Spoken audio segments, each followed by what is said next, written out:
Then I'm going to introduce my colleagues here.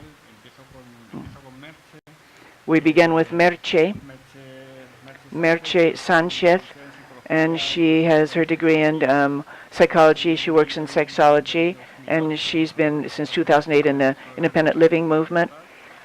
And she is part of the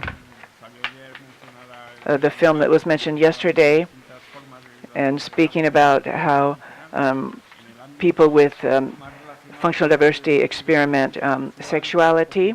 She's a co-founder, and she works not without my seeing eye dog. And so she refers to how people with guide dogs and seeing eye dogs, how they, what problems they have in public. And she's participated in different editions of Tiflo technology for using people who use Tiflo technology. And her lecture, I think, is going to be very interesting because we know that people with functional diversity, visual functional diversity, they've joined our independent living movement differently, and so she is going to give us a historical analysis about why this is so, and so why this is so, and she's going to give a proposal about a personal assistant in this area. So I'm going to give her the floor. I'm going to ask you to please shorten your lecture, please, because we'd like to have time for questions and answers at the end. Egunon, good morning. Thank you for coming this morning to listen to our brief reflections on personal assistance and visual functional diversity. I prepared this speech with colleagues who are also related to the field of visual functional diversity, people who are also visually impaired. Marichu Morena is the mother of a person with visual diversity, for example. I'm not going to go over things that have already been discussed this morning. We won't define what the resource of personal assistance is, and we won't put it into the independent living equation because that's already been done. So what we're going to try to do with our presentation is put our feet on the ground and explain to you what we perceive to be, in practical terms, what it would be to use personal assistance. Perhaps this is a resource that we never thought of using. It's not that we don't receive personal assistance, but we haven't even thought about it as a need. And what's more, many people who are in fact discriminated against because of their visual diversity, then they think that it's degrading to use a personal assistance. So, and we think that this perhaps is the case for social and historical reasons and for other reasons inherent to the way we actually function, is due, in other words, to the characteristics of the personal assistance that we would benefit from. So to explain why we're not using personal assistance, we realize that in spite of the fact that we don't use personal assistance and we never request it, and we're speaking about personal assistance as contemplated in the UN Convention, we do need personal assistance, and in fact, we do use personal assistance from non-professional sources. So in other words, we need and do use personal assistance, but we don't really conceive of it as the full tool that it really is. So having said that, let me then go on to say that I'll be also talking about some of the peculiar features that we would need, or the specific features we would need as people with visual impairments. Now, historically, we believe that people haven't requested personal assistance is because, on the one hand, well, and the things that I'm going to talk about are things that people with other types of functional diversity also share. But so, as I say, there are historical reasons why people with visual functional diversity don't use. And one of the reasons is that we've been immersed in the medical rehabilitation model.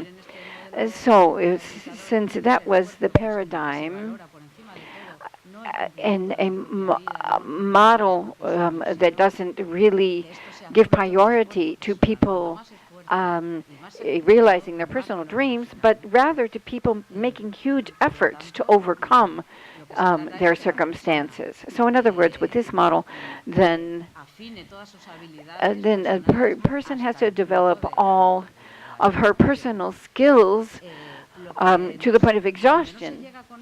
Now, if you can't, well, and you can get just so far with that. So then with that model, people simply accept that you've gotten as far as you can go with your personal effort, and that's as far as you're going to get. So once you've developed your own personal skills to the maximum, in the case with the visually impaired, then often people who are visually impaired can actually meet their biological needs. So what is, in other words, what they're not taking into consideration would be those instrumental activities that would help them to lead a much richer and fuller life. So, since in fact they can meet their biological needs, but they can, then going beyond that, then people believe that they're asking for luxury activities that really aren't necessary. Nevertheless, now within the collective of people with visual functional diversity, then many people have acquired sufficient purchase power so that they can now, so they can actually pay for quote-unquote favors. They can pay friends to do things for them. And well, they have paid for services. And once again, we say that we don't want to give up certain things which we believe are important to live a really fulfilling life. Though if you can afford to do it, then you pay for these things. But this has been in an informal setting, as it were, not in the setting of a full reception of personal assistance. Now, of course, people who are who have visual functional diversity can't afford to pay, and if they don't have people in their environment who are willing to voluntarily help them perform these instrumental activities, then normally what happens is simply randomly ask for help. Say you're going down this street and you need help crossing this street, then often you'll bump into somebody who will help you. So that's how we have been doing things. So once again, this simply demonstrates how we really do need personal assistance. Oh, it's very stressful to simply randomly seek help. And something else I'd like to point out is that we traditionally haven't demanded personal assistance services because our states are not meeting their obligations with us.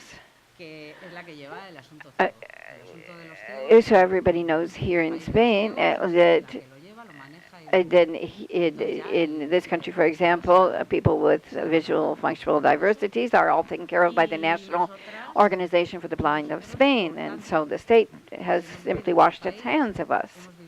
In this country, then we haven't participated in the battles that people with other types of functional diversity have participated in.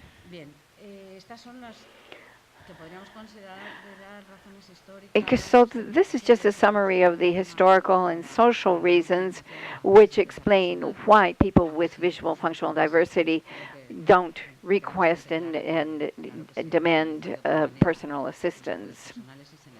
Well, of course, we do need personal support, and we do use personal support. Now, there's an element I'd like to introduce into my discourse. Personal assistance is a very strong tool to promote social inclusion, and we understand that personal assistance is closely linked to universal accessibility.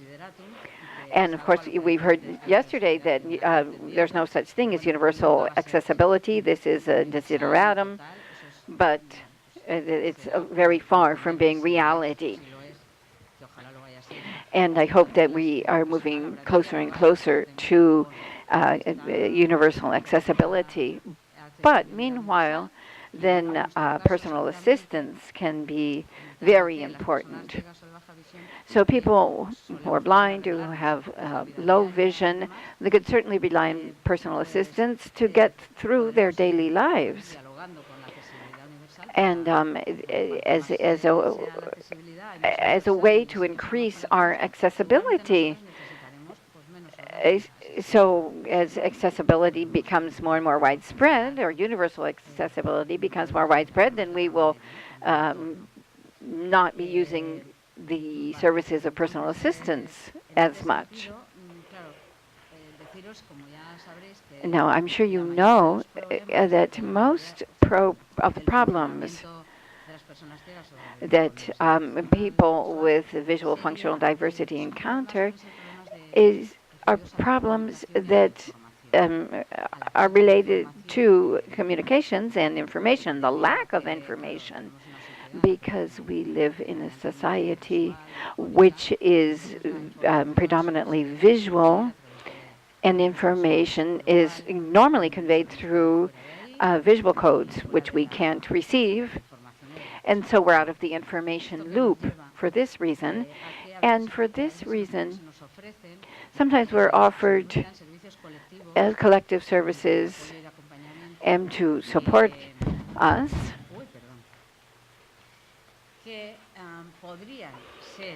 services that it could be considered another tool that could be combined with personal assistance. But as these services are conceived today, here, let me give you an example. You're at an airport, and the airport management company then it does provide us with personal assistance to get us through the airport, but this is the exact same service that anybody with functional diversity uses. But again, this is a service that users don't control in any fashion, and it doesn't adapt to our different needs. A blind person has to get to the airport and has to try to find the office where these people who are going to accompany them are. If I can find them at the office, then I can actually find my boarding gate, I'm sure. So actually, these people pick you up and they park you at your boarding gate, and the service only lasts until you get on your plane. So if you have some needs along the way, and those aren't taken into account because they have to provide services to all kinds of people with functional diversity. So this is not satisfactory service. Now, if this were more personalized service, one that we could control in some way that adapted to our specific needs, then it would be more satisfactory. And again, this is an example of personal assistance.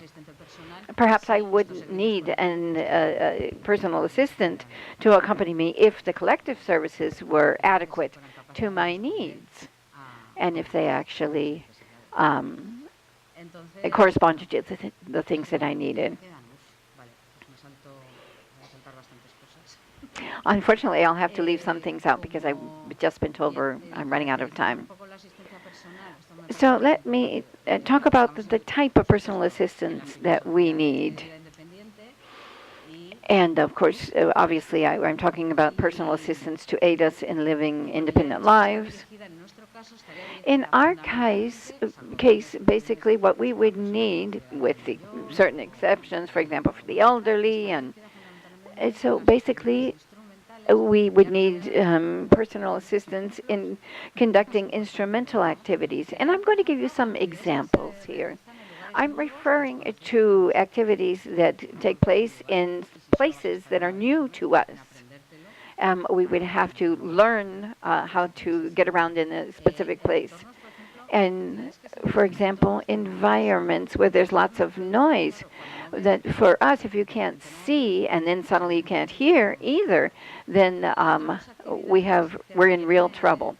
Then there are activities that require going to places which aren't accessible. So suppose somebody who is visually impaired has to go out to an industrial estate, for example, or other activities would be activities that take place in open spaces, out in the countryside, on the beach, and things like that. Other activities would be those that take place in large crowds. Now, if a blind person goes by herself, then since there's so many people surrounding her, then this would mean that it would be a difficult situation. Well, naturally, you would have to tailor-make the personal assistance to the person, and then there are activities which require finding articles, for example, shopping in a supermarket, or buying clothes, for example. Other activities where personal assistance would be useful would be those of dealing with private issues, for example, things that you would do with a notary public or in a lawyer's office, official papers, things like that. And those things are only, those documents are only designed for sighted people. And some activities take place in very complex spaces, sometimes because of the space or sometimes because of the activity. We're talking about airports, hospitals, the post office, where there are lots of little screens and a number that comes up on the screen and that type of thing. Other activities where you might need personal assistance is in maternity or paternity. For example, your child might need some specific item of clothing, and or we would need somebody to help us take our child to the park. Or traveling would be another case where a personal assistant would be of use if you go someplace that you've never visited before, and you would have to hire somebody to show you around, as it were. Now, other situations where you might need personal assistance would be if you're going to different work environments, for example, a teacher who tutors children in their homes, or people who have visual functional diversity. For example, they teach and they have to sometimes go to other environments. Since I'm almost out of town, let me say that we want to underline how personal assistance is indeed a tool that would be a guarantee of inclusion in society, and personal assistance together with universal accessibility then would be very useful for people with visual functional diversity, and particularly in instances where personal assistance could help people develop and undertake instrumental activities that would help them to truly live fulfilling lives. Thank you very much.